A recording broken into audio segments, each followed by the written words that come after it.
Bonjour et bienvenue sur Mind Consult. Cette série de courts entretiens, construite sur plusieurs épisodes, consiste à mieux comprendre les praticiens qui travaillent avec nous. En présentant des diapositives avec 2 mots à chaque fois, il est question ici d'interroger les représentations professionnelles des praticiens. Le but de ces passations, faire s'opposer ces mots et voir comment ils font sens dans leurs pratiques respectives.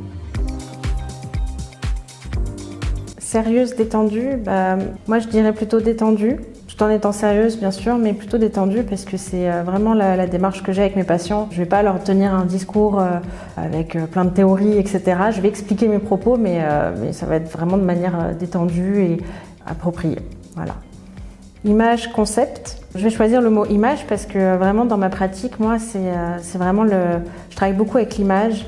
Je vais beaucoup imager mes propos, je vais beaucoup proposer donc des interprétations et des images aux patients en lien avec ce qu'ils vont me dire, ce qu'ils vont pouvoir associer aussi. Et les images, c'est vraiment très important. Ça fait, je pense, voyager, mais voyager au fond de soi.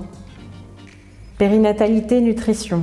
Les deux, je pratique les deux, je fais les deux types de consultations. Périnatalité, ça englobe vraiment beaucoup de choses, du souhait de la conception d'un enfant jusqu'à, on va dire 2-3 ans de l'enfant à peu près. Ça englobe une bonne partie de la vie, du début de la vie en tout cas, et nutrition parce que je pense qu'il y a énormément de progrès à faire dans ce domaine-là, en tout cas sur le point de vue psychologique, notamment dans les parcours de chirurgie bariatrique où j'ai l'impression en tout cas que le suivi psychologique est très insuffisant pour la plupart. Voilà, donc pour moi, je peux pas choisir, je prends les deux.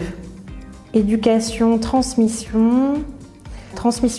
Je ne suis pas là pour éduquer les enfants ou même les adultes. Je suis beaucoup plus dans la transmission d'un savoir peut-être, ou en tout cas de transmettre du vécu et pas des conseils, mais des choses qui sont, importantes pour le patient, c'est-à-dire transmettre des choses qui vont l'aider à avancer. Après, le terme éducation, oui, mais dans l'éducation thérapeutique uniquement, justement. Pas comme on l'entend éduquer un enfant, par exemple. Éducation thérapeutique par rapport à la maladie. La maladie comme l'obésité, par exemple, justement.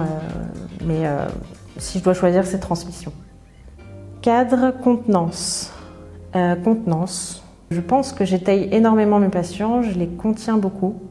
C'est-à-dire que je leur propose un support vraiment, par le fait que je sois avec eux, dans mon cabinet aussi, mais je leur propose vraiment un cadre justement contenant qui va j'espère, les aider à s'appuyer dessus pour reprendre de la consistance. Donc du coup, pour aller mieux derrière. Évidemment, j'ai un cadre, bien sûr, mais celui-ci, il est souple, plus que on pourrait le penser. Et du coup, voilà, un cadre contenant. Solution, problème. Pour moi, on part des problèmes, donc problématiques, pour trouver des solutions. Donc, je partirai du problème pour ensuite aller vers la solution. En général, les patients ils viennent parce qu'ils ont des problématiques, qui ont du mal soit à dépasser, soit qui les handicapent au quotidien. Ça peut être des petites problématiques, justement, qui handicapent pas vraiment, mais qui, en tout cas, il y a quelque chose. Il y a un questionnement. Voilà, dans le problème, j'entends questionnement aussi. Donc, partir du problème pour aller vers des solutions. Effort des parents, souffrance des enfants. Je pense que c'est la souffrance des enfants, mais aussi la souffrance de la famille, en fait, peut-être justement. Le parent, il va venir consulter pour son enfant en disant que l'enfant a un problème, mais malheureusement, bien souvent, c'est aussi parce que le parent est en souffrance, justement, et que l'enfant, du coup, il va avoir le symptôme de son parent. Pour moi, c'est indissociable, en fait, finalement, l'effort des parents et souffrance des enfants. Il faut les deux. Quand on fait une thérapie avec les enfants, à mon sens, il faut les deux. Il faut les parents et les enfants. Caprice, insécurité. Alors moi, je pars tout de suite sur insécurité. Pour moi, il n'y a pas de caprice. Vraiment, avant un certain âge, et même ce mot-là, en mon sens, il est un peu fourre-tout, comme la crise d'adolescence, mais ça, on pourra en reparler dans un autre épisode. Mais vraiment, insécurité, pourquoi ? Parce que si l'enfant, justement, il fait un caprice, comme on semble le dire, c'est souvent parce qu'il a une insécurité, une suite peut-être de frustration, une suite de choses qui l'ont blessé, qui fait qu'il a besoin d'avoir de l'attention, justement. Un caprice, c'est l'expression finalement d'une insécurité pour moi, donc je dirais même insécurité d'ordre affectif, bien souvent. Téléconsultation, consultation en cabinet, les deux.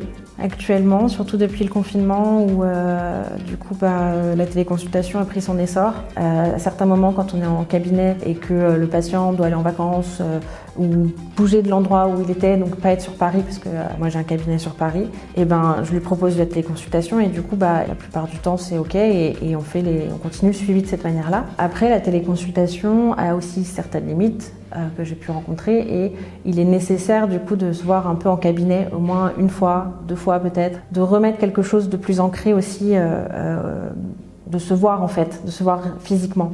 Je pense que ça change certaines choses et pour certains patients qui justement pourraient se réfugier un peu derrière l'écran, c'est assez bien d'aller au cabinet, ça débloque des choses. Mais les deux peuvent être associés et même faire une thérapie 1 fois sur 2 par exemple, 1 fois cabinet, 1 fois téléconsultation, 1 semaine sur 2, c'est complémentaire.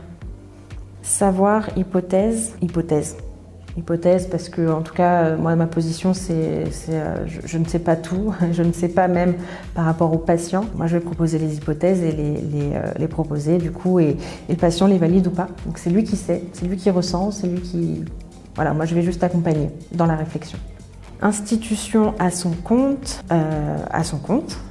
depuis bientôt 2 ans. J'ai été en institution pendant 2 ans et demi, mais j'ai quitté l'institution pour le libéral. Ça me correspondait mieux dans ma volonté de travailler avec mes patients. C'est beaucoup plus dans le soin, dans la clinique. C'est ce que je voulais moi, et ne pas être empêchée par...